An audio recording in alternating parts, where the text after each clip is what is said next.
Hey everyone, and welcome. In this explainer, we're going to dive deep into 5 really significant verses from the Holy Quran. According to key traditions and interpretations, these verses shine a light on the incredible spiritual station of one of Islam's most central figures, Imam Ali alayhi salam. So the big question we're tackling is this: how does the Quran itself, through its own words, help us understand the role of Imam Ali? We're going to look at how these verses and the amazing stories behind the revelation weave together a really powerful narrative.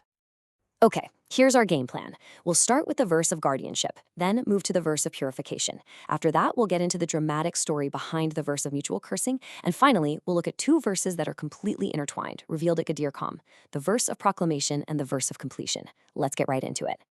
All right, so let's kick things off with a verse that's absolutely foundational to the whole concept of Wilayah, or divinely appointed guardianship in Islam. Now, what's so incredible about this verse is that it's not some broad general statement. Nope, Islamic sources tell us it's pointing to a very specific action by a very specific person at a very specific moment in time. It's incredibly precise. So just picture this for a second. Imam Ali alayhi salam is deep in prayer, in the middle of bowing, the ruku'. A person in need comes into the mosque, and without breaking his connection with God, without even lifting his head, he signals with his hand, offering his ring as charity. This one act of pure, selfless devotion was so significant that a verse of the Quran was revealed to commemorate it, identifying this type of person as a wali, a guardian. And this is super important. The word wilayah here means so much more than just being a friend. It carries this deep sense of guardianship, of spiritual authority. Think about the order in the verse. Your guardian is Allah, His messenger, and then the believers who did this specific act. It places this authority right after that of God and the Prophet Muhammad, ﷺ. Okay, so that verse was all about a specific action, right? Well, this next one builds on that idea of a high spiritual station, but it shifts gears a little. We're moving from a singular act of piety to a fundamental state of being, absolute spiritual purity. I mean, just read that again. It's such a powerful statement of divine will. Allah desires to remove all impurity from a specific group called the al-Bayt, the people of the house, and to make them perfectly pure. So the natural question is, who exactly are the al-Bayt? Well, the context of this verse's revelation makes it crystal clear. And this brings us to a really famous and beautiful event known as the Hadith al-Qissa, or the Hadith of the Cloak. The story goes that the Prophet Muhammad ﷺ gathered his beloved daughter Fatima salamallahu alayha, his son-in-law Imam Ali alayhi salam, and his 2 grandsons Imam Hassan and Imam Hussein alayhim salam under his cloak. And right then, in that moment, this verse was revealed, defining for all time who the Ahlul Bayt mentioned in this verse are. All right, our third verse takes us to a moment of high-stakes theological drama.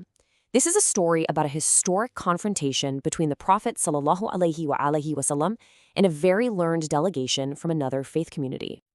So this verse, it's laying down a divine challenge.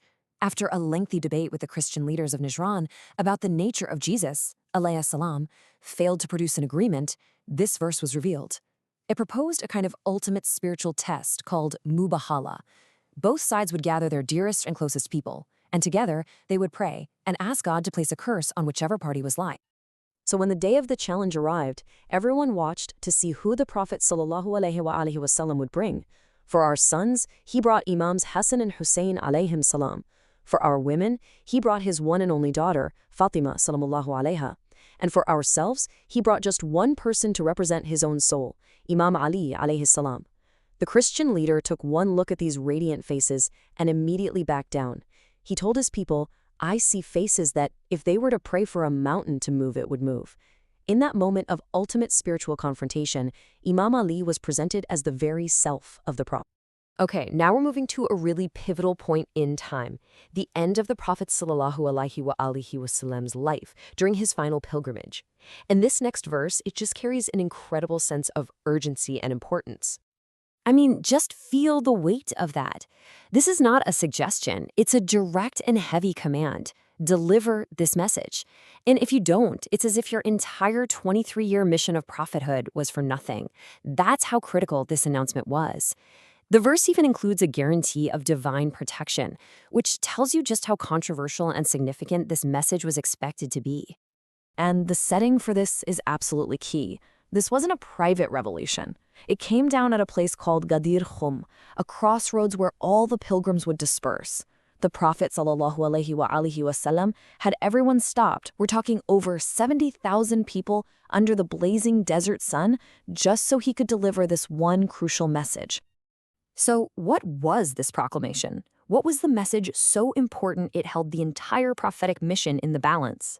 Well, the answer is directly connected to our fifth and final verse, which was revealed on the very same day in the very same place. Wow. Think about that for a second. This is a monumental declaration. This day I have perfected your religion. According to the traditions, this verse came down immediately after the Prophet ﷺ made his proclamation at Ghadir Khumm. The two events are inextricably linked. So you see the connection here, right? It's a clear 1-2 punch. First, you have the divine command to deliver a message. The Prophet delivers it. And then, immediately after, you get the divine confirmation. That act is what just perfected the faith. The proclamation was the final, completing piece of the entire religious structure. And this was the message. This was the proclamation.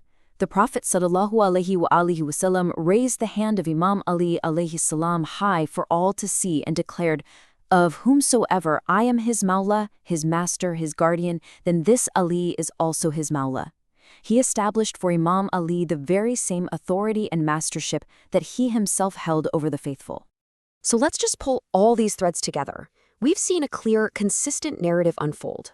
From the verse of Wilayah establishing his guardianship through a selfless act, to the verse of Tathir confirming his divine purity, from the verse of al-Mubahalah, which presented him as the Prophet's very own self, all the way to that final massive public proclamation of his authority at Ghadir Khumm, an act which the Quran itself says was the very completion of Islam. And all of this leaves us with a really big question to think about. If the formal appointment of a guardian and successor was the final act that perfected the religion, what does that tell us about the nature and importance of leadership and divine guidance in Islam after the Prophet ﷺ? It's a question that really gets to the heart of the Prophet's legacy and the future of the community he built. Thanks so much for joining me for this explainer.